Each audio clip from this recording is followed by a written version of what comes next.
Olá, pessoas que fazem parte aí do Grupo Espírita Luz, Amor e Caridade, né? GELAC, do qual eu fui convidado, né? Tô aqui no canal do GELAC pela segunda vez, mas para fazer uma tarefa mais específica.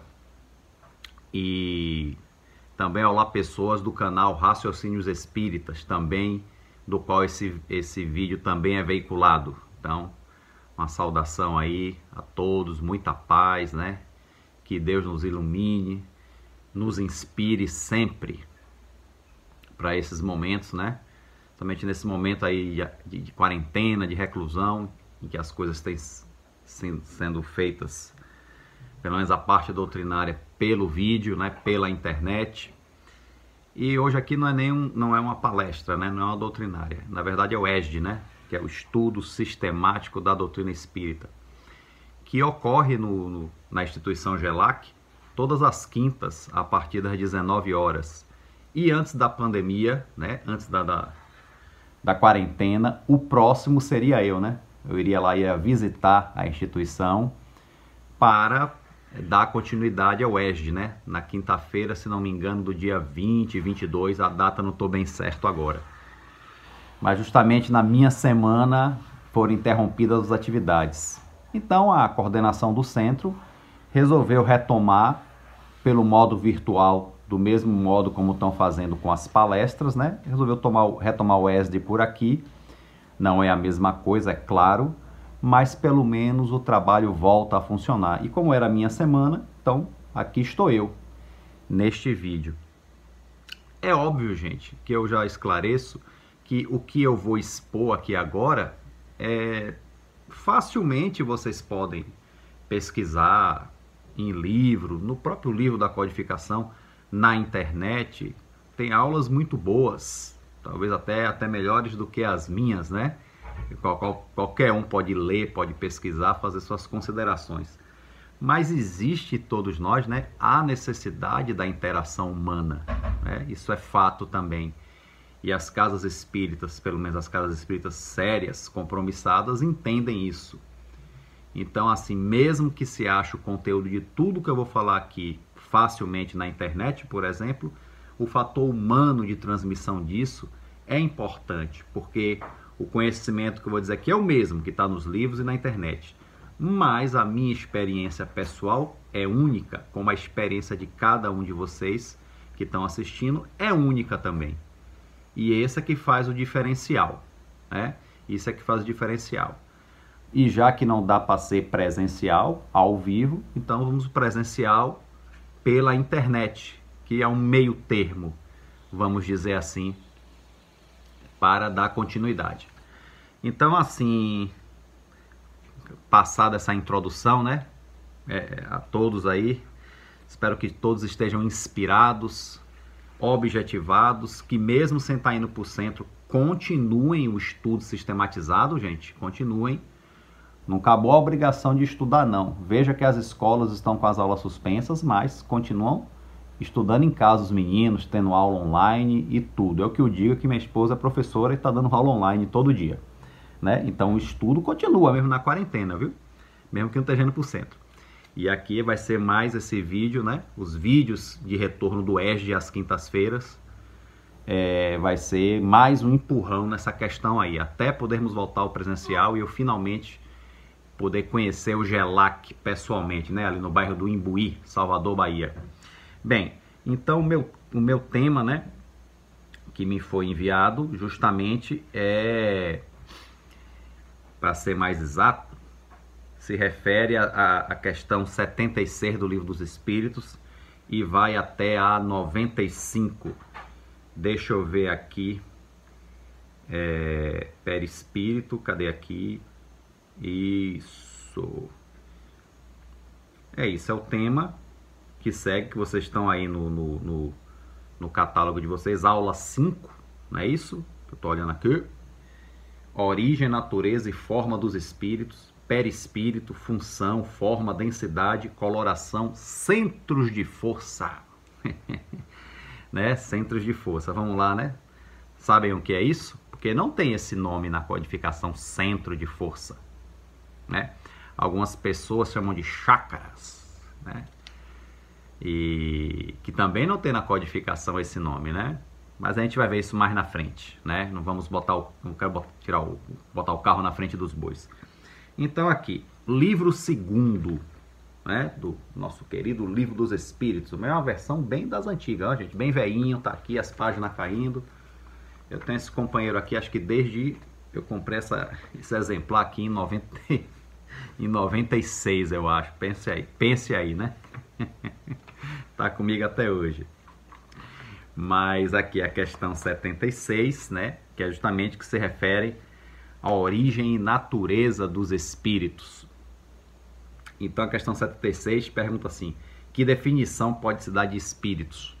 E aí, né, a pergunta de Kardec ou de alguém da sua equipe. Então os espíritos respondem: pode-se dizer que os espíritos são seres inteligentes da criação, povoam o universo fora do mundo material. E tem uma nota de Kardec aqui embaixo que é espírito designando as individualidades dos seres extracorpóreos, aquele ser que não está encarnado. Porque a palavra espírito ela é muito abrangente, né?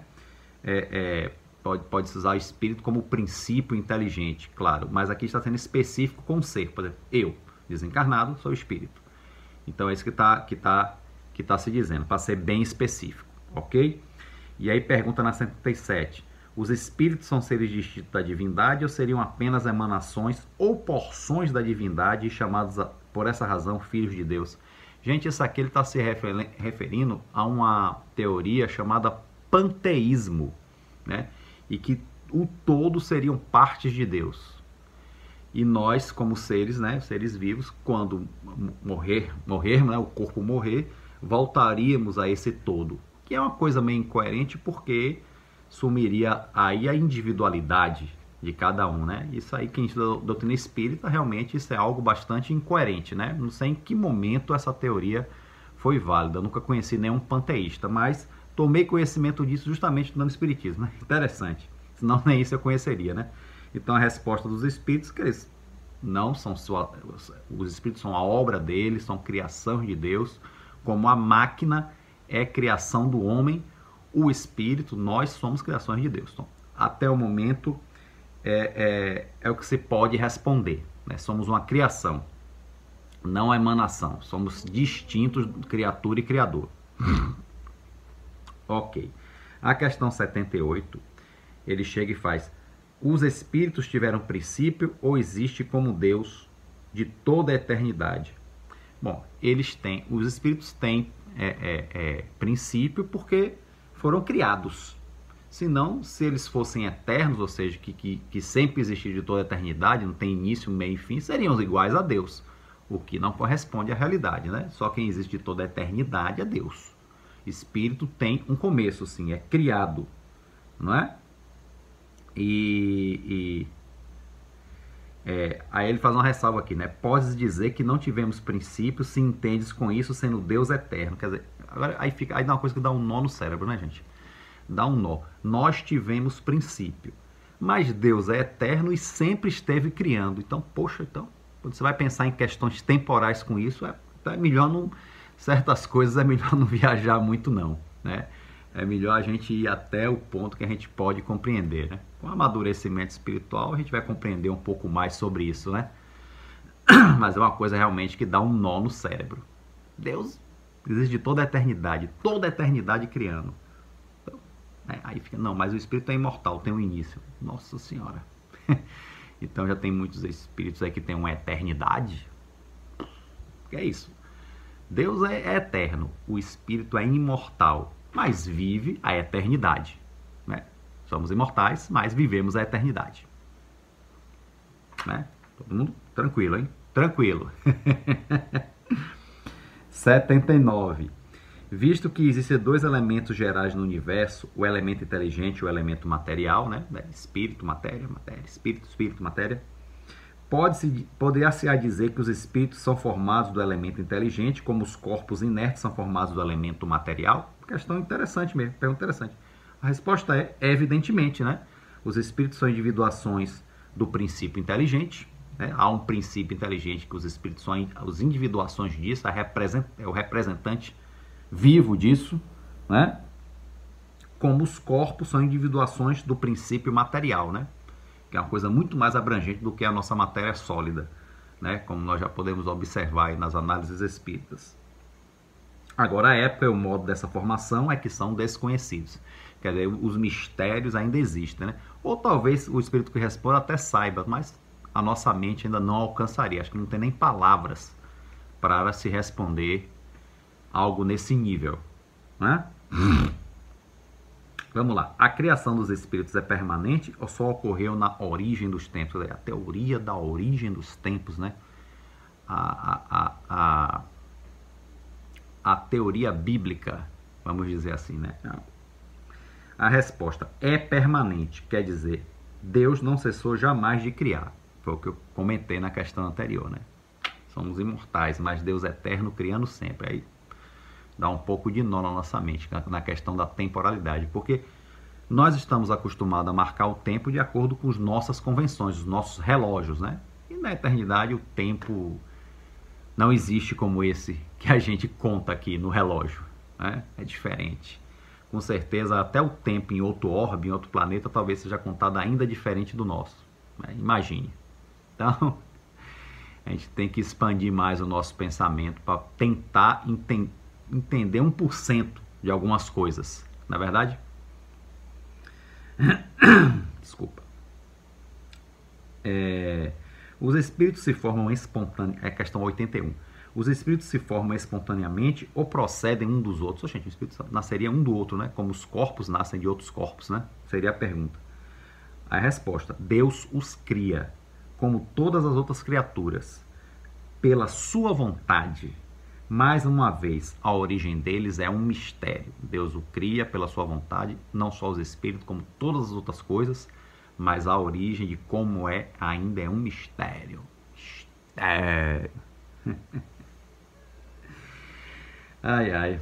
Mas gente, se a gente for realmente viajar, são coisas ainda, né, que pelo menos a gente está pensando em coisas diferentes, né, fora da caixinha, fora da caverna, né? Lembrar o mito da caverna de Platão, a gente saiu da caverna, temos a luz à nossa disposição, mas ainda não nos acostumamos com ela, né? Ainda estamos meio cegos, ainda meio que enxergando, né? Meio que a gente sai de um quarto escuro e vem a luz forte, né? Então a simbologia de Platão é ótima, né? Nesse mito da caverna, é maravilhoso. E pode se aplicar ao conhecimento espiritual, especificamente conhecimento espírita. É exato dizer que os espíritos são imateriais? Uau! Aí os espíritos respondem, né?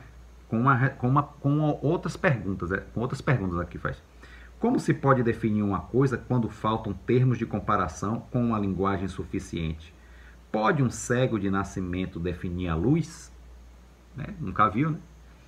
Pelo menos nessa encarnação que ele está cego, vamos dizer assim, né? Imaterial não é o termo, incorpóreo seria mais exato, pois deve compreender, sendo o espírito uma criação, deve ser alguma coisa, claro. É matéria quintessenciada, mas sem analogia para vós outros. É tão etérea que não pode ser percebida pelos vossos sentidos. Então essa coisa da matéria quintessenciada, quintessência, realmente isso é algo que também escapa um pouco à minha compreensão pessoal, mas eu entendo que é algo realmente sutil, que os nossos sentidos materiais não percebem, a não ser em situações muito especiais, né? Determinados tipos de mediunidade para perceber. Mas acho que essa percepção ainda é até certo ponto, né? Até certo ponto. Ok? Tem uma explicação de Kardec aqui, mas aqui eu vou pular, porque vocês têm que ler em casa. Fazendo leitura. A resposta: os espíritos têm um começo, né? São criados. Aí vem a questão 8.3 e pergunta: os espíritos têm fim? Quer dizer, acaba, o espírito deixa de existir? Vamos dizer, morre? Né? Seria isso. Compreende-se que o princípio de onde eles emanam seja eterno, mas o que perguntamos é se sua individualidade tem um termo e se num tempo dado mais ou menos longo o elemento de que são formados não se dissemina e retorna à massa de onde saiu, como ocorre com os corpos materiais. É difícil de conceber que uma coisa teve começo e não possa ter fim. Pois é, né? Início, meio e fim. Aí a resposta é baseada também no que eu já meio que disse aqui anteriormente, né? Existem coisas que não compreendeis porque vossa inteligência é limitada e isso não é razão para que as rejeiteis. Então tem coisas que realmente nossa inteligência não alcança, né? O nosso pensamento. A criança não compreende tudo que seu pai compreende, nem o ignorante tudo que o sábio compreende, né? Tanto que é sábio e ignorante. Dissemos que a existência do espírito não tem fim. É tudo o que podemos dizer por enquanto. Então, não tem fim. O espírito é imortal e que estejamos fechados com isso. Ponto final. Ok? E aí vamos passar aqui para... Seria, se tivéssemos presencialmente, seria o momento das perguntas, né? Mas, vamos lá, vamos seguir em frente. Mundo normal primitivo. 84. Os espíritos constituem um mundo à parte, fora daquele que vemos? Sim, claro, né? O mundo dos espíritos, das inteligências incorpóreas. Quer dizer, há um mundo acima desse que a gente vive, muito mais amplo, muito mais rico, né? Se a gente enxerga alguma perfeição nesse mundo que a gente vive, não é nada perto do que é o plano espiritual, que é o mundo original, vamos dizer assim, é a vida verdadeira, né? Aí tanto que pergunta na 85, na ordem das coisas, qual dos dois é o principal, o mundo dos espíritos ou o mundo corpóreo, né? Não precisa nem ler essa resposta, né, gente? Não precisa nem ler, né? O mundo espírita, aqueles que chamam até de mundo espírita, né? Mundo espiritual não, mundo espírita, ele pré-existe e sobrevive a tudo. Eu não sei se realmente os espíritos respondem mundo espírita ou só foi uma questão de tradução, né? Mas assim está aqui, né? Essa tradução esse livro que eu uso é do Instituto de Difusão Espírita. Isso mesmo, ID, né? Que tem a efígie do Kardec na capa, né? Acho que essa edição aqui nem existe mais. Acho que o ID tiveram outras capas depois dessa. Não se acha mais essa efígie do Kardec, né?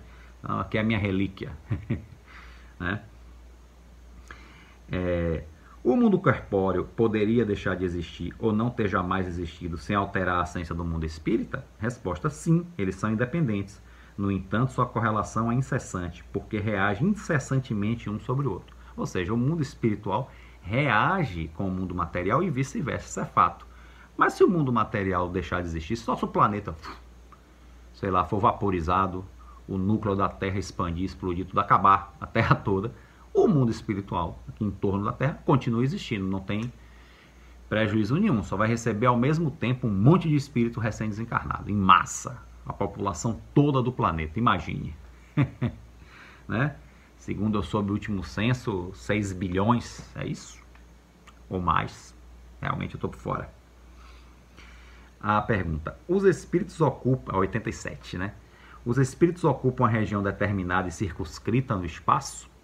Resposta: os espíritos estão em toda parte. Toda parte. Povoam infinitamente os espaços infinitos. Estão sempre ao vosso lado. Opa! Ao vosso lado. Observando e agindo sobre vós sem o perceberdes. Às vezes a gente percebe. Sem o perceberdes.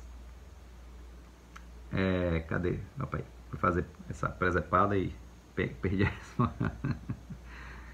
Povoam infinitamente, estão sempre ao vosso lado, observando e agindo sem vós o perceberes, porque os espíritos são uma força da natureza. É isso, eu adoro essa expressão, são uma força da natureza, uma grande força da natureza, né? E instrumentos de que Deus se serve para a realização de seus desígnios, né? Os maiores instrumentos, vamos dizer assim, né? Providenciais, né? Seus desígnios providenciais. Mas nem todos vão a toda parte, pois há regiões interditadas aos menos adiantados. Quer dizer, quanto mais evoluído o espírito, mais ele consegue se expandir e ir aonde quiser. Os mais materializados, menos evoluídos, não têm essa disponibilidade toda, né? Já são mais restritos, mais limitados, né? Acho que enquadra um pouco a nós ainda, né? Terráqueos, né? Pronto, então terminamos aqui esse trecho, mundo normal primitivo, que é o mundo normal primitivo, né? Não entendo aí primitivo como atrasado, porque quando fala terra primitiva, quer dizer uma terra atrasada, não, primitivo que é o primeiro, né? É o mundo normal, é a vida normal, é a vida espiritual, é a vida primeira, normal e primitivo, né? Porque essa aqui é passageiro, né? Ok. Aí vem outro tópico, forma e ubiquidade dos espíritos. Aí a questão 88, né? Vamos lá. Questão 88. Os espíritos têm uma forma determinada, limitada e constante? A forma, né? Forma humana, forma de quê? Forma de uma luz? Aí a resposta é, para vós, não. Para nós, quer dizer, os espíritos desencarnados que estão respondendo aqui a pergunta, sim. O espírito é, se quiserdes, uma chama, um clarão ou uma centelha etérea. Etérea. Né? Que é muito mais sutil do que uma centelha comum, né? De luz ou de chama, seja lá o que for. Essa chama ou centelha pode ter uma cor qualquer? Para vós ela varia da sombra ao brilho do rubi, né? Vermelhado, segundo seja o espírito mais ou menos puro, né? E aí Kardec faz um adendo. Representam-se originariamente os gênios como uma flama ou estrela sobre a fonte, né? Sempre tem aquela simbologia, né? Aquela coisa. Você vê até os santos tem um halo, né? Aquela luz, quer dizer, quando a gente vê uma imagem de um santo, sempre tem, né? Aquela irradiação, ali é o halo, né? O cara é santo. Ou um anjo, sei lá, também tem aquele halo, né? É uma alegoria que lembra a natureza essencial dos espíritos. É uma alegoria, um símbolo, né? Coloca-se na altura da cabeça porque aí está a sede da inteligência. Ok, questão 89. Os espíritos gastam algum tempo para percorrer o espaço? Sim, porém rápido como o pensamento. Né? Os espíritos se movem com a velocidade do pensamento, que é muito maior que a velocidade da luz, que é a maior velocidade do nosso mundo material, né? A velocidade do pensamento nem se compara, não dá nem para medir. O pensamento não é a própria alma que se transporta? Resposta. Quando o pensamento está em qualquer parte, a alma aí está também. Pois a alma é quem pensa, o pensamento é o atributo. Então, o pensamento é o atributo da alma. Então, o espírito pensa, a alma se transporta. Agora, interessante, isso foi uma questão que quando eu li a primeira vez, antes de eu ler a questão seguinte, eu pensei, né? Interessante, né? Que acho que é uma curiosidade de muita gente. Questão 90. O espírito que se transporta de um lugar a outro tem consciência da distância que percorre e dos espaços que atravessa, ou é subitamente transportado para o lugar onde quer ir? Quer dizer, ele de repente pensa, já está lá, quer dizer, ele não vê o espaço que ele se transporta, ou ele vê, né?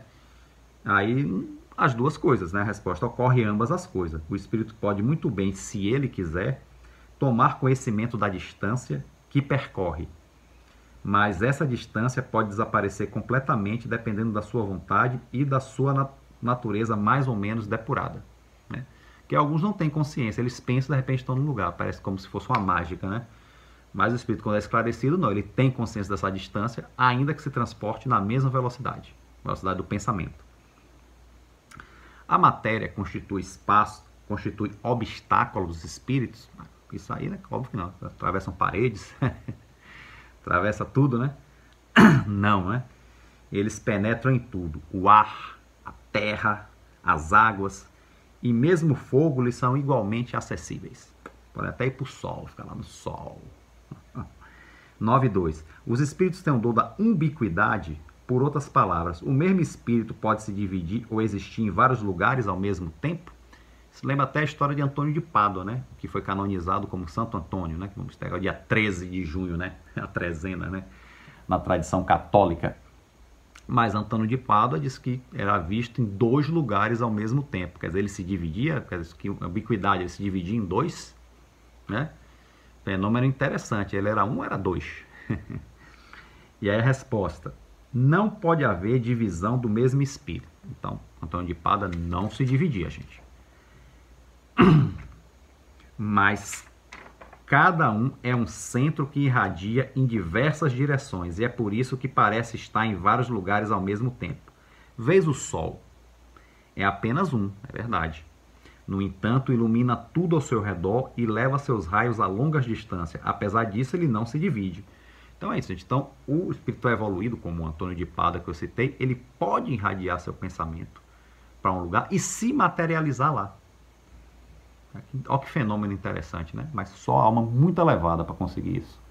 Quer dizer, eu estou aqui e meu pensamento se transporta para outro lugar e meu pensamento se materializa lá também com a minha aparência tangível, material. Olha que interessante, né? O Ricardo Divo está num lugar e tal, ao mesmo tempo ali e tal. Mas são casos muito especiais, viu, gente? Muito especiais mesmo, né?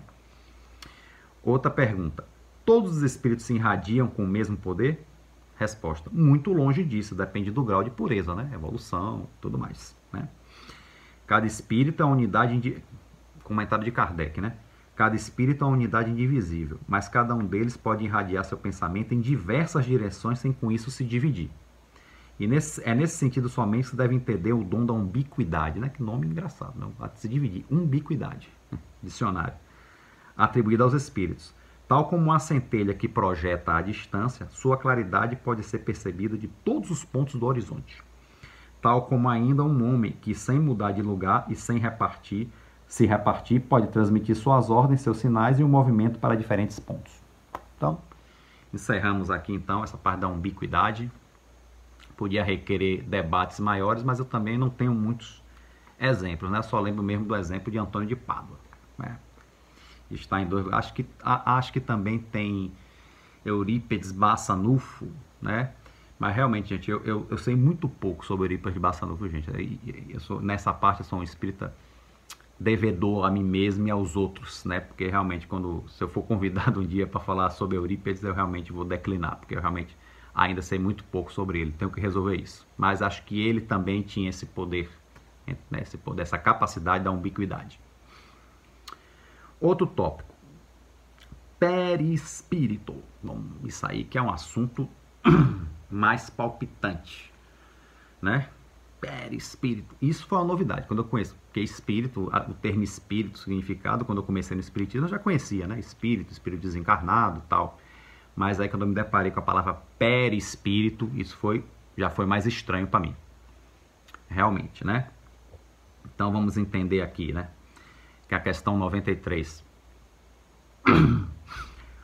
O espírito propriamente dito tem alguma cobertura ou está, como pretende alguns, envolvido numa substância qualquer? Interessante, né? Resposta. O espírito está revestido de uma substância vaporosa para teus olhos, quer dizer, nossos olhos materiais. Mas ainda é bem grosseira para nós, eles, os espíritos. Muito vaporosa, entretanto, para poder elevar-se na atmosfera, né? Volitar, como é que chama, né? E se transportar, quer dizer, elevar-se na atmosfera e se transportar para onde queira, com a velocidade que quiser, inclusive a do pensamento. E aí Kardec faz o adendo. Assim como o germe de um fruto é envolvido pelo perisperma, da mesma forma o espírito propriamente dito está revestido de um envoltório que, por comparação, pode se chamar de perispírito, né? Quer dizer, pegou a palavra perisperma da fruta, né? E do fruto, né? Não é só fruto em geral, e deu o nome perispírito. Aí que está o nome, é a etimologia. Na questão 94. De onde o espírito toma o seu invóculo semimaterial? Que é o perispírito, é o nosso invóculo semimaterial, com o qual nos manifestamos, que dá forma ao espírito e que serve de elo de ligação entre o corpo e o espírito durante a encarnação. Perispírito. Né? De onde o espírito toma o seu invóculo semimaterial? Resposta. Do fluido universal de cada globo. Por isso ele não é o mesmo em todos os mundos. Ou seja, na Terra é um e outro planeta, que tiver uma vibração diferente da Terra, já vai ser diferente também, né? Se tiver outro planeta com a mesma vibração da Terra, aí vão ser similares. Mas um planeta com uma vibração diferente, com uma vibração melhor, esse invólucro já vai ser mais sutil, já vai ser mais espiritualizado. Com a vibração menor, já vai ser mais material, mais grosseiro do que o da Terra. Né? Então é isso. Então, o fluido universal de cada globo. Por isso ele não é o mesmo em todos os mundos. Passando de um mundo para o outro, o espírito troca o seu envoltório como mudais de roupa. Como a gente muda a roupa do corpo, quando o espírito muda de mundo, ele muda a roupagem do espírito, né? Muda o perispírito, adaptado a cada mundo. Então se eu sair daqui, eu dei uma evoluída, vamos lá. Aí vou para um mundo mais depurado, então vou retirar esse invólucro perispiritual mais grosseiro e vou ter um mais sutil, mais espiritualizado. Então, É por aí.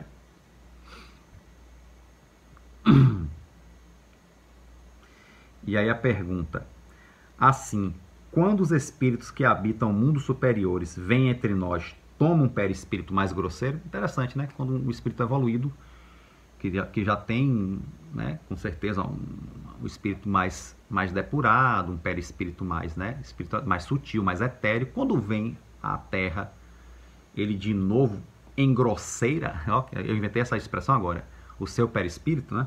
Interessante. A resposta, já o dissemos, é preciso que eles revistam da vossa matéria, né? Ou seja, então, eles são superiores, mais depurados, mas quando vêm à Terra, eles pegam no fluido universal da Terra, né? Os fluidos espirituais, o fluido cósmico universal, e revestem-se de um perispírito mais, realmente um pouco mais grosseiro, para que possam se manifestar aqui, né? Para que possam interagir mais diretamente com a gente. Mas sem isso, sem deixar de ser espíritos superiores. Eles não regridem, não. Simplesmente eles botam a roupagem mais grosseira para poder vir até nós. Só isso. Mas continuam sendo, em essência, ainda espíritos superiores depurados. Entendeu? É uma diferença. Então, assim, você vê um nobre, né? Aí, para ir até o meio dos plebeus, ele vai e bota uma roupa de plebeu. Mas ele continua sendo nobre. É isso. 95. O envoltório semimaterial do espírito tem formas determinadas e pode ser perceptível, a gente pode ver ou tocar, né? Por aí. Resposta: sim. Tem a forma que o espírito deseja.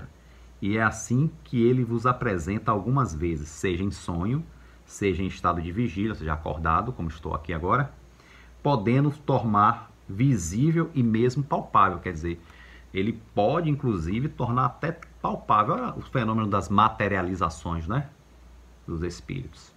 E ver, né, muita gente tem a capacidade de ver, né, quem tem a vidência vê os espíritos, e para que toda uma assembleia veja, eles movem um fluido especial que dá o nome de ectoplasma, e aí se tornam visíveis, né? Já houveram muitos trabalhos de materialização espiritual, né? Hoje em dia já não se faz mais, né? Isso é uma coisa que ficou no passado, né? Não sei se faz mais em algum lugar, mas é possível, né? Aqui está a resposta, né? A questão de adaptar o perispírito à situação, né? Então, assim, até a questão 95 é o que foi me pedido para o ESD, e aí eu vou complementar o assunto, né? Apesar de que está estudando o livro dos Espíritos, mas cabe uma complementação que eu fui buscar no livro A Gênese, os Milagres e as Predições segundo o Espiritismo. A questão, quando a gente se refere a esse livro, né, que é o quinto da codificação, a gente fala só A Gênese. Não, mas na verdade o nome completo do livro é A Gênese, os Milagres e as Predições segundo o Espiritismo. É verdade que a parte que estuda a questão da Gênese, né, tanto a Gênese do mundo material quanto a Gênese espiritual do planeta Terra, é a parte mais densa, né? É a parte inicial e mais volumosa do livro, né? Mas depois vem outros dois livros menores, que é os Milagres e as Predições, né? Segundo o Espiritismo. A análise espírita de Kardec, dos espíritos superiores, da equipe de Kardec, da Sociedade Parisiense de Estudos Espíritas. Ok? Então, vou pegar um conceito aqui de perispírito que eu catei lá no livro da Gênese, justamente no capítulo Os Fluidos, que faz parte do livro Os Milagres. Tem a primeira parte, que é a Gênese, depois vem a segunda parte, que é Os Milagres, segundo o Espiritismo, capítulo 14, que é Os Fluidos, o nome do capítulo, né? Dá uma chegadinha depois lá no livro, nesse livro lá, do capítulo 14, e lá no item, nesse capítulo 14, no item 7, especificamente, fala sobre o perispírito, né? E aí, deixa eu dar uma lidinha aqui para vocês, né? O perispírito, ou corpo fluídico, né? Pode chamar de corpo fluídico também, dos espíritos, é um dos produtos mais importantes do fluido cósmico. Olha só. Eu acho que, na verdade, é o mais importante, né? Eu não sei, né? Essa é a minha análise, pode estar sendo limitada. Então, vamos ficar com a de Kardec, né? O perispírito, ou corpo fluídico dos espíritos, é um dos produtos mais importantes do fluido cósmico. Realmente, de grande importância, né?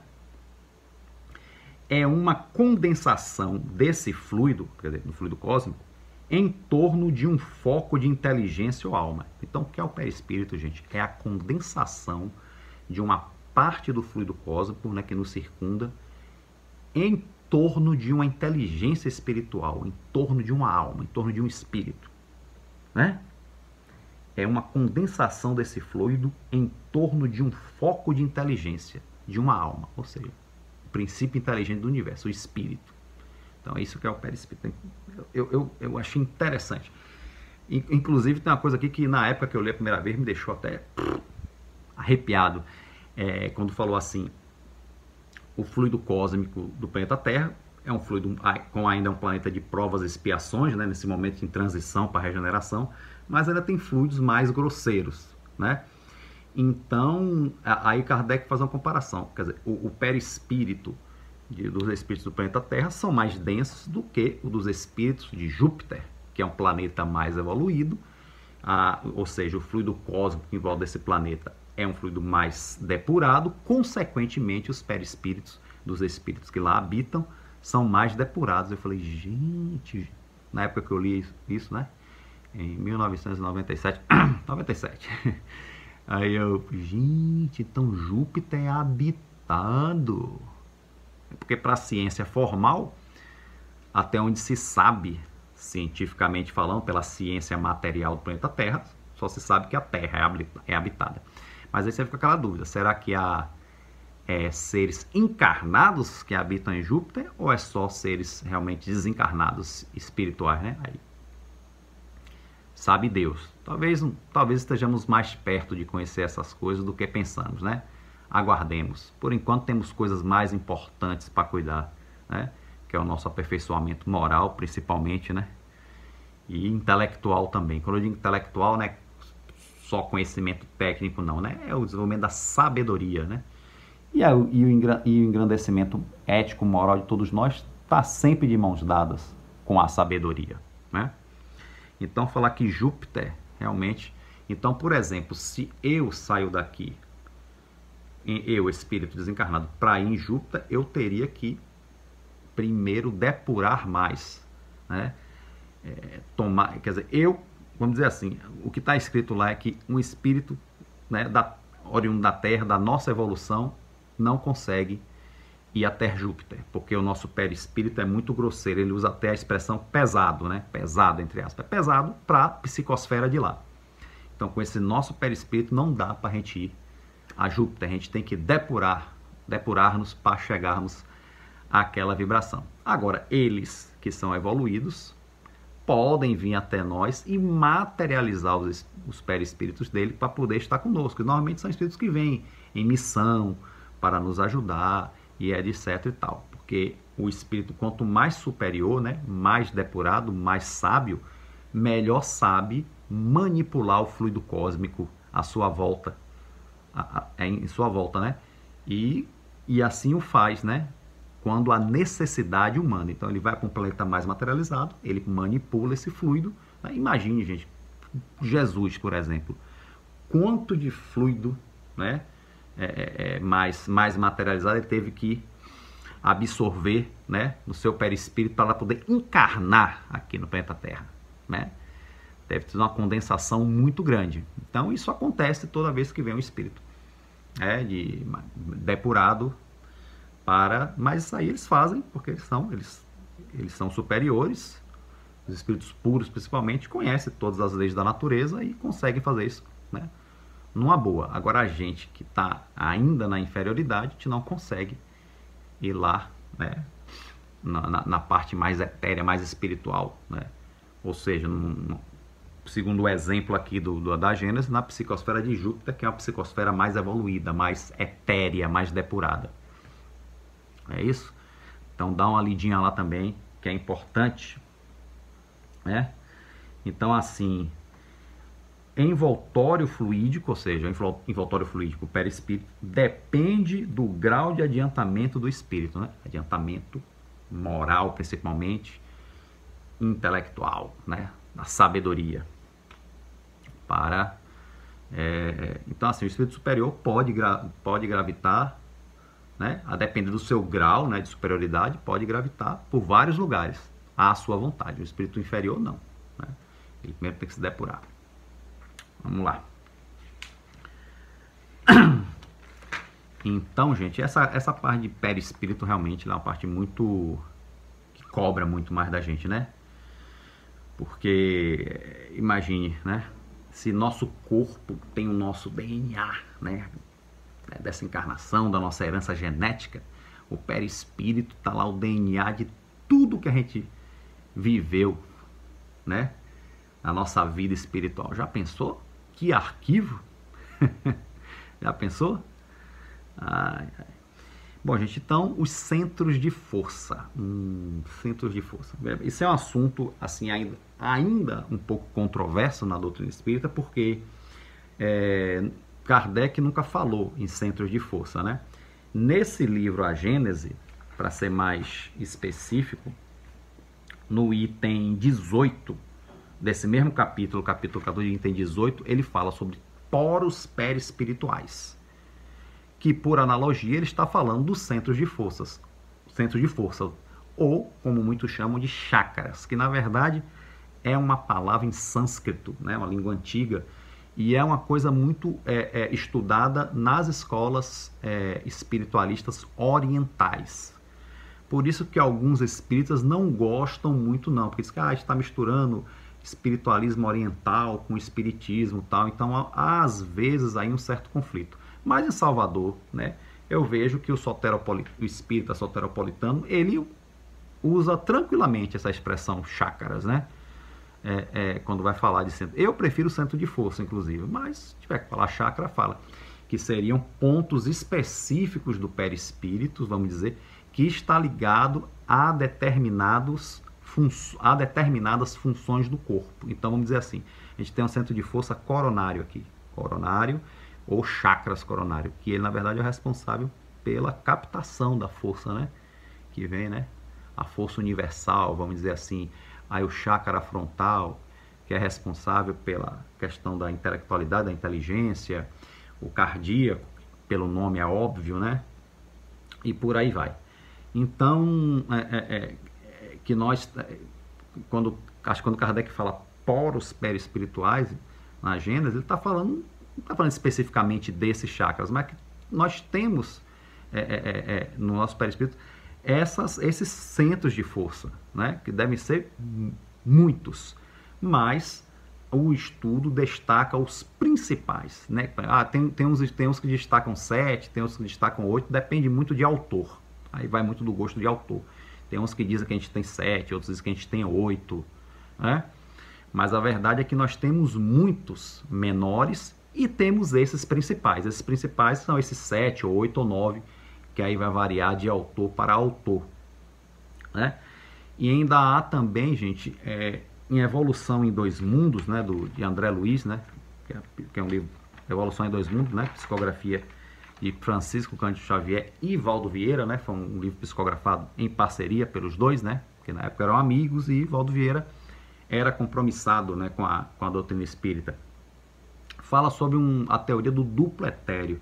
Olha que interessante, fazia tempo que eu não via essa expressão, inclusive, né, o duplo etéreo seria um corpo intermediário entre o perispírito e o corpo. E seria no duplo etéreo que esses centros de forças, esses chakras, estariam. Então, por exemplo, quando nós desdobramos pelo sono, né, o que desdobra é o perispírito. O duplo etéreo fica, né? E é ali que estão os chakras. Então a gente fica ligado, quer dizer, o perispírito, nós em espírito nos afastamos, né, com o perispírito, e aí ficam ligados a esses chakras, a esses centros de força no duplo etéreo, que continua transmitindo ao corpo. Então, ou seja, seria uma forma de transmissão de energias do perispírito, do plano espiritual para o corpo. Então tem a ver com... aí tem a questão que quem comanda é a nossa mente, né? Se a nossa mente está enfermiça, vamos dizer assim, se a gente está com muitos compromissos espirituais negativos, o perispírito vai transmitir energias ruins para esses chakras, para esses centros de força. Consequentemente, esse centro de força vai transmitir energias ruins para o corpo, e aí que vem as doenças, né? As doenças, os mal-estar, os diversos tipos de perturbação orgânica, biológica que a gente tem. Também, mas diz que o contrário acontece, né? Diz que o corpo também, quando a gente está encarnado, as impressões do corpo também influenciam no espírito. Então, vai de volta. Então, quando a gente também tem pensamentos bons, tal, isso também nos inebria de energias boas, que chega até o, né, pelos esses centros de força, até o nosso corpo perispiritual, transformando isso, aí isso é devolvido para o nosso corpo em saúde, quer dizer, chega ao nosso perispírito pelos centros de força, que é processada essa energia boa e devolvida ao nosso corpo com energias de saúde, né? Então, gente, são processos assim bem sutis, né? Aparentemente complicados, porque talvez complicados para explicar, mas muito simples, né? Para se ver. Quando até consultei meu amigo Flávio, né? Falei, Flávio, essa questão do duplo etéreo, né? Como é que é isso? Que é muito polêmica, como eu disse, né? Muitos espíritas não gostam dessa teoria do duplo etéreo, dos chakras, porque está orientalizando, né, botando filosofia espiritualista oriental no meio do espiritismo. Mas eu acho que essa teoria do duplo etéreo citada por André Luiz é interessante, né? Inclusive, aí eu falei com o Flávio, eu falei assim, aí ele falava assim, Dib, perispírito foi uma designação mais econômica que Kardec deu, né? Porque assim, se for pela filosofia oriental espiritualista, eles gostam de dividir o espírito em várias camadas, né? Tem os 7 corpos, não sei, tem outras que tem mais, tal. Tem todas essas teorias aí, que na verdade não é divisão de corpo, gente, são emanações diferentes do perispírito. Porque o espírito, gente, imagine, ele é muito expansivo. Se nosso corpo físico é tão complexo, quem conhece todas as reentrâncias do corpo físico? Você conhece totalmente o seu corpo? Porque eu não. Será que a ciência conhece totalmente o nosso corpo? Já, né? O seu avanço já permite isso, será? Então imagine o perispírito, gente. Imagine o, entre aspas, corpo espiritual, nosso corpo fluídico, né? E imagine a mente que comanda isso tudo, que é o espírito, que é a essência, que é o princípio inteligente. Então, são muitas coisas a serem observadas, né? Mas, a priori, dividir em perispírito e corpo, já nos ajuda muito para compreender a nossa realidade, né? Aí nós temos aí, quando estamos encarnados, vivemos a tríade humana, não confundir, porque tem a tríade universal, né? Que é Deus, Espírito, Matéria. Né? Interessante. Então, Deus, Criador, Espírito, princípio inteligente, e a matéria, onde o Espírito atua. Essa é a chamada tríade universal. E tem a tríade humana, Espírito, Perispírito, Corpo. Essa tríade só existe quando estamos encarnados, quando temos corpo. Quando desencarnamos, é Espírito, Perispírito. Certo? Então, tem essa relação. Então, assim, a teoria do duplo etéreo, eu acho que ela enriquece, né? Agora precisaria ser mais desenvolvida, né? Essa teoria dizendo assim, que na verdade os centros de força estão no duplo etéreo, que quando a gente desencarna, o duplo etéreo deixa de existir, consequentemente os centros de força também. Óbvio, acho que isso é muito óbvio, porque para que você vai querer centro de força, você desencarnado? Para que você quer chakra, centro de força no perispírito, se não tem mais um corpo para alimentar energeticamente? Então, acho que assim, eu não estou afirmando, mas acho que esse é o caminho que tem mais lógica, né? Na minha humilde observação, que corrobora bastante com essa questão desse corpo, dessa irradiação. No livro Evolução em Dois Mundos, chama-se uma irradiação do corpo físico, que é uma cópia perfeita do corpo físico, do duplo etéreo, né? Que é esse intermediário entre o corpo e o perispírito, e onde estão os centros de força, os chakras, né? Que transmitem essas energias, como eu já expliquei aqui, né? Que vai pela manutenção energética do corpo, né? Que se tiver boa, estamos bem. Se não tiver boa, né? Quando eu digo não estar bem, né? Podemos não estar muito bem fisicamente, as funções do corpo, mas, de repente, a mente não está. Como tem um contrário, tem gente que tem a mente muito boa, muito em paz, e já tem um corpo que já não corresponde. O Chico Xavier, um espírito evoluído, bastante evoluído, iluminado, a mente em perfeita sintonia, apesar de que tudo bem, ele, vamos dizer que ele era perfeito, ele teve as suas dificuldades, como ele mesmo relata, mas que são as dificuldades de Chico Xavier perto das nossas, né? Mas você vê que a mente dele, sintonizada, mas o corpo não, o corpo sempre doente. Então não é só questão de saúde do corpo, né? Eu tenho certeza que os chakras dele, os centros de força, os poros perispirituais, como queiram chamar, estavam bem harmonizados, bem sintonizados. Mas o corpo dele não tinha saúde, porque fazia parte das provas dele, né? Ele também passou por provações na vida, ele não era só um missionário, ele teve suas provas e suas expiações também, né? Mas a mente estava em ótimo estado, né? Demonstrando que se a mente dele estava bem, com certeza os centros de força dele estavam funcionando muito bem. Então não tem a ver só com a saúde do corpo, né? Tem a ver, acima de tudo, com a nossa saúde da mente, né? A nossa mente. Então é isso, gente. Então, assim, os centros de força eu aprendi bastante, quer dizer, bastante não. Aprendi um tanto sobre eles quando fiz o curso de passe. Quem quiser dar uma olhada no livro Jacomelo, O Passe, lá tem uma parte do livro que só ele é dedicado, um capítulo ou dois, a centros de forças, a chakras, que é justamente onde a gente atua na hora que vai dar o passe, né? As técnicas de passe, o dispersivo, depois o passe de irradiação, então a gente vai lá na cabeça da pessoa, né? Então vai no chakras, né? Vai aqui no coronário, vai no frontal, vai aqui no laríngeo, no cardíaco, e o esplênico, que é aqui no baço, o gástrico, né, que é aqui na altura do estômago, o básico, o genésico, que tem a ver com as funções genitais, reprodutivas, o básico, né? Aí dos conflitos. Tem autores que os principais vai só até o genésico, ele não considera o básico, que seria um que tá no períneo, né, entre a genital e o ânus, vamos dizer assim, que é o básico. Tem gente que não, tem gente que para aqui no genésico, né? Outros autores não, diz que tem o genésico e tem esse básico também. Aí vai muito questão de autor, né? Por aí.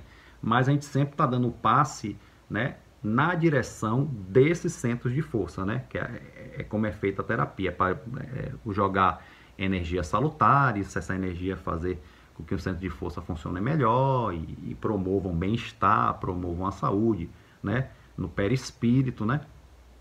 Para o perispírito e, consequentemente, se for do merecimento da pessoa, se tiver nas provações dele, o corpo também, né? Eu já vi fazerem efeitos muito bons, né? Na época que eu era passista, né? Lá. E agora sim, às vezes a gente toma o passe, fica bem, mas voltamos a praticar a coisa que causou o mal-estar, que nos levou a precisar tomar o passe.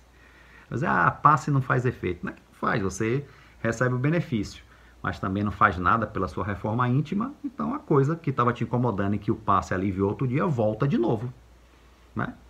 Então é isso, você também, acho que harmonizar os seus centros de força, acima de tudo é você, sou eu, né? Com os nossos pensamentos, com as nossas ações, né? Pensamento no bem, o pensamento, né? Afastar o pensamento de pensamentos perturbadores é muito difícil, claro, né? Mas dentro do possível tentar, né? Dentro do possível tentar. Estamos aqui para crescer, para aprender. Estamos encarnados aqui no corpo, perispírito, centros de força, chakras, isso. Tudo isso é para o nosso aprendizado, para o nosso crescimento.